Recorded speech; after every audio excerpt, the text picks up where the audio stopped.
नमस्कार दोस्तों, जय हिंद जय Bharat. Welcome my YouTube channel CDRK Saini BEd classes.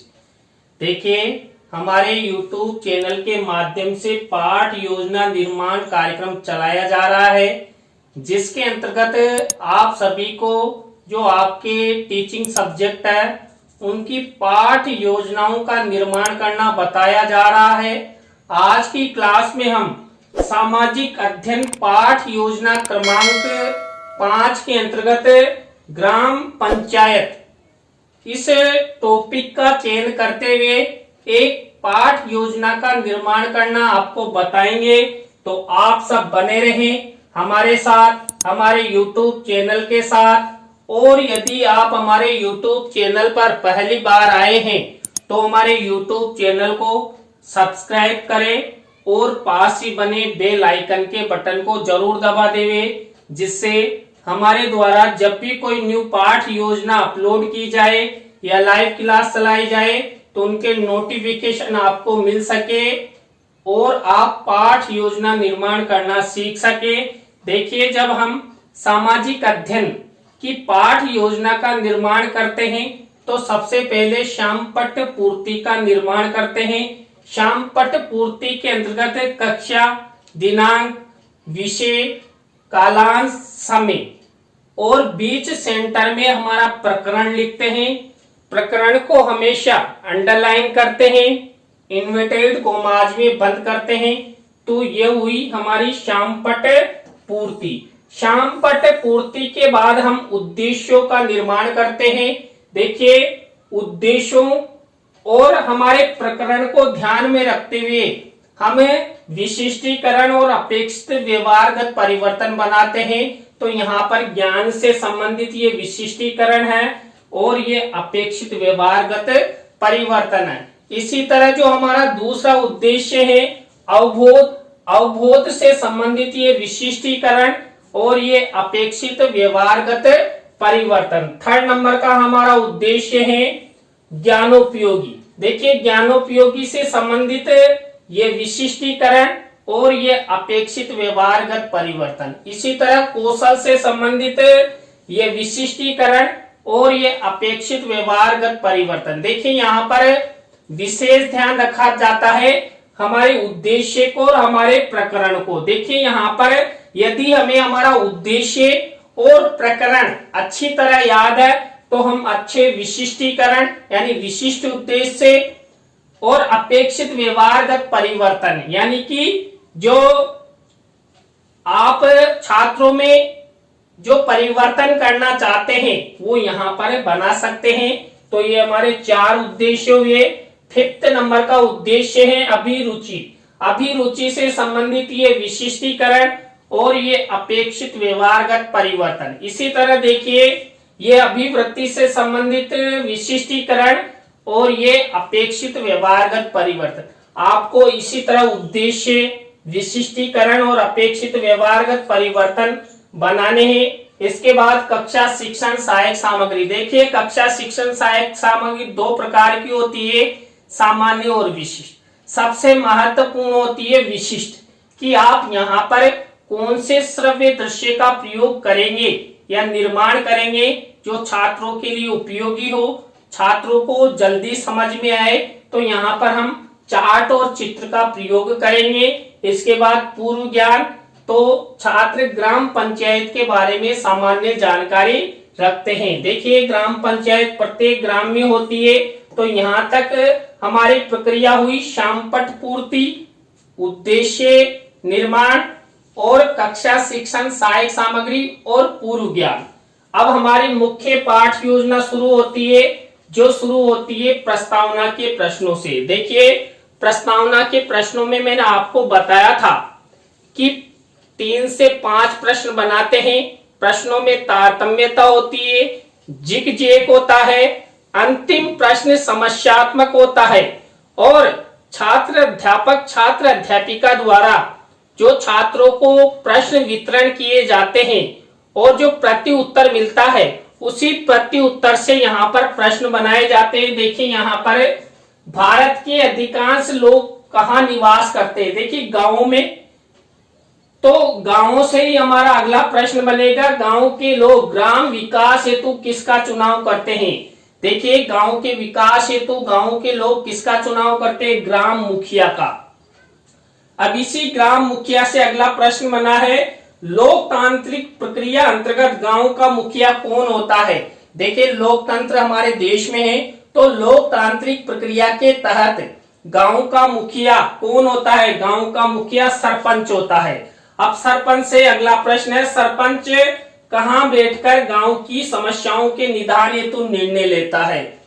तो सरपंच ग्राम पंचायत भवन में बैठकर गांव की जो भी समस्याएं या विकास के कार्य उनके बारे में निर्णय लेता है। अब इसी से अगला प्रश्न बना है, ग्राम पंचायत के बारे में आप क्या जानते हो? ये हमारा अंतिम प्रश्न हो गया। अंतिम प्रश्न समस्यात्मक है, प्रश्नों में तारतम्यता है, जो उत्तर मिले उन्हीं से हमारा अगला प्रश्न बना हुआ है। आपको भी इसी तरह प्रस्तावना के प्रश्न बनाने, प्रस्तावना के बाद दूसरी स्टेप होती है उद्देश्य कथन। देखिए बच्चों, आज हम सब ग्राम पंचायत के बारे में विस्तार पूर्वक अध्ययन करेंगे। देखिए, उद्देश्य कथन हो गया। उद्देश्य कथन के बाद हम प्रस्तुतिकरण बनाते हैं। प्रस्तुतिकरण में मैंने आपको बता दिया था कि हम 3 शिक्षण बिंदु लेते हैं। 3 शिक्षण बिंदु में पहला शिक्षण बिंदु यहाँ पर लिया गया है वार्ड सभा। देखिए, ग्राम पंचायत से संबंधित ये वार्ड सभा होती है, तो ये वार्ड सभा पहला शिक्षण बिंदु लिया है प्रस्तुतिकरण के अंतर्गत। और ये विकासात्मक प्रश्न है और ये विकासात्मक उत्तर है। आपको भी इसी तरह विकासात्मक प्रश्न बनाने हैं और ये विकासात्मक उत्तर। अब इसके बाद हम वही हमने जो पहला शिक्षण बिंदु लिया वार्ड सभा, वार्ड सभा से संबंधित ये छात्र अध्यापक छात्र अध्यापिका कथन है।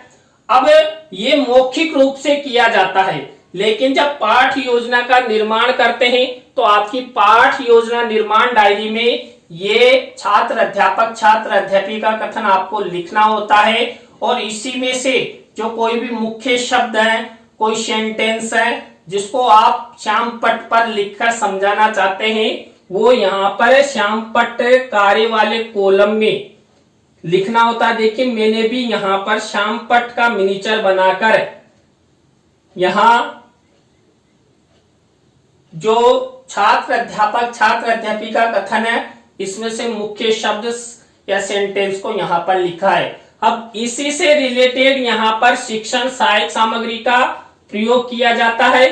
तो ये देखिए, ये वार्ड सभा से संबंधित ये चित्र मिनिएचर के रूप में लगाया गया है। ये फॉर्मेट रहता है, आपको भी इसी तरह प्रयोग करना है। इसके बाद अभी जब हमने वार्ड सभा से संबंधित जो छात्र अध्यापिका कथन किया, उसी में से ये बोध प्रश्न बनाए जाते। 3 से 5 बोध प्रश्न आप बना सकते हैं। ये बोध प्रश्न है, ये बोध उत्तर है। इसी तरह ये हमारा पहला शिक्षण बिंदु कंप्लीट हुआ। पहले शिक्षण बिंदु में हमने वही सबसे पहले विकासात्मक प्रश्न, छात्र अध्यापिका छात्र अध्यापक कथन और बोध प्रश्न। अब दूसरा हमारा शिक्षण बिंदु चलेगा ग्राम सभा। देखिए, ग्राम सभा से संबंधित ये विकासात्मक प्रश्न और ये विकासात्मक उत्तर।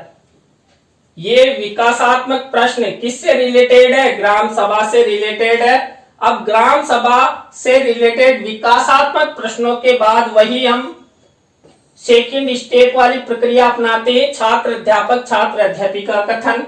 वही इसमें से मुख्य शब्द सेंटेंस को यहाँ पर ब्लैक शीट के मिनिएचर पर लिखते हैं और इसी से रिलेटेड यहाँ पर चित्र मेंशन किया जाता है।